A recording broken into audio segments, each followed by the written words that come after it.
पढ़ेंगे बरखा गीत। ठीक है, बरखा गीत में हमने केंद्रीय भाव पढ़ लिया था। ठीक है, जीवन परिचय पढ़ लिया। केंद्रीय भाव में यहाँ वियोग जन अनुभूतियों का प्रभावशाली वर्णन इस गीत के विरुद्ध अनुभूतियों के सहयोग परक सौंदर्य में बदल देता है, ये बताया गया है। अब यहाँ है, शुरू करते हैं। जो मेरी प्यास समझ पाता वह बादल अभी नहीं आया, मुरझाई धरती हरी हुई, रीति गगरिया भरी हुई, अंबर का बौराई बदली, झूले पर लहराई कजली। जो मेरे मन पर लहराता वह गीत अभी तक अनगाया। ठीक है, इस यहाँ से लेकर इसको हम एक पद बनाते हैं। ठीक है, एक ही है।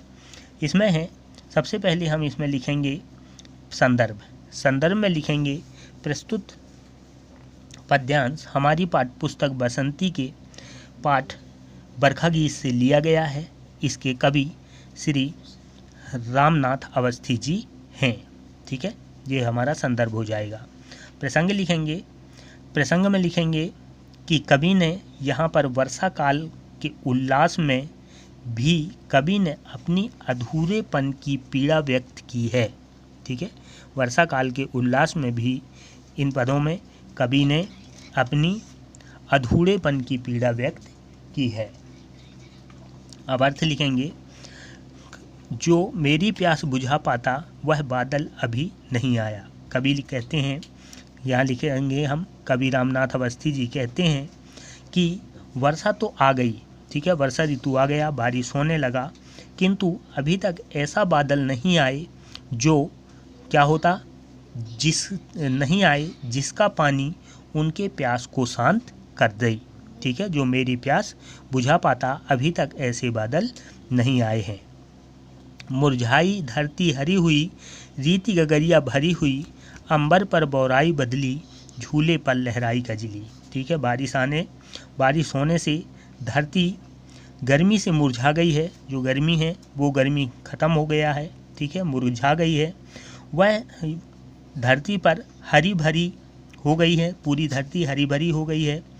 जो गागर अभी तक खाली थे वो भी भर गई है। ठीक है, रीति गगरिया भर गई। ठीक है, जो गागर अभी तक खाली थे वो भर गई है। आकाश में अंबर पर बौराई बदली, झूले पर लहराई कजली। ठीक है, आकाश में जल बरसाने वाले बदली बादल आनंद से मस्त हैं, घूम रहे हैं और झूलों पर कजली गीत गाए जा रहे हैं। ठीक है, बारिश के समय झूले आदि हैं। ठीक है, उन झूलों पर बरसात गीत गाए जा रहे हैं, झूले झूले जा रहे हैं। ठीक है, जो मेरे मन पर लहराता वह गीत अभी तक अनगाया। ठीक है, कवि यहाँ पर लिखते हैं कि इसका आशय है कि जब सब ओर पूर्णता है, आनंद है, किंतु यहाँ पर मेरे मन को आनंद देने वाली लहरों से पूर्ण कर दे, वह गीत अभी तक नहीं गाया जा सका है। अर्थात वो गीत नहीं है, कवि के मन में उल्लास भरा गीत अभी नहीं फूटा है। आगे है, बादल टूटे बरसा जीवन, भीगा मरुस्थल महका मधुवन, पेड़ों की छाँव हुई गहरी, इसका साथी दिन का पहरी, जो मेरा साथी बन पाता वह रूप कहीं है भरमाया। ठीक है, आगे इसमें कवि लिखते हैं, संदर्भ पूर्व रहेगा। प्रसंग है, इस पद में कवि ने बताया है कि वर्षा से सभी ओर जीवन का संचार हो गया है, किंतु कवि को साथी अभी तक नहीं मिला है। ठीक है, वर्षा जीवन सब कुछ हो गया, परंतु कवि को जो साथी चाहिए वो साथी नहीं मिला।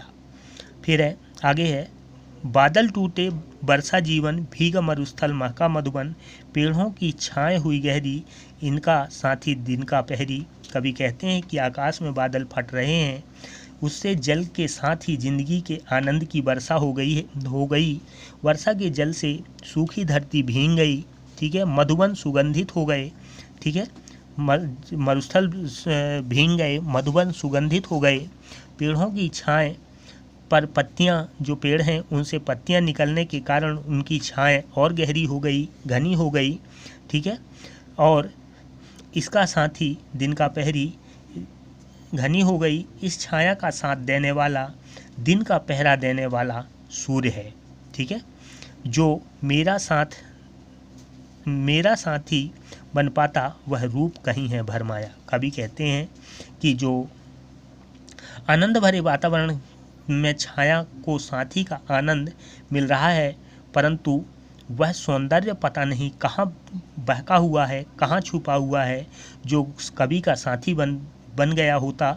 ठीक है, कवि अभी भी साथी रहित हैं, अर्थात कवि का अभी भी कोई साथी नहीं है।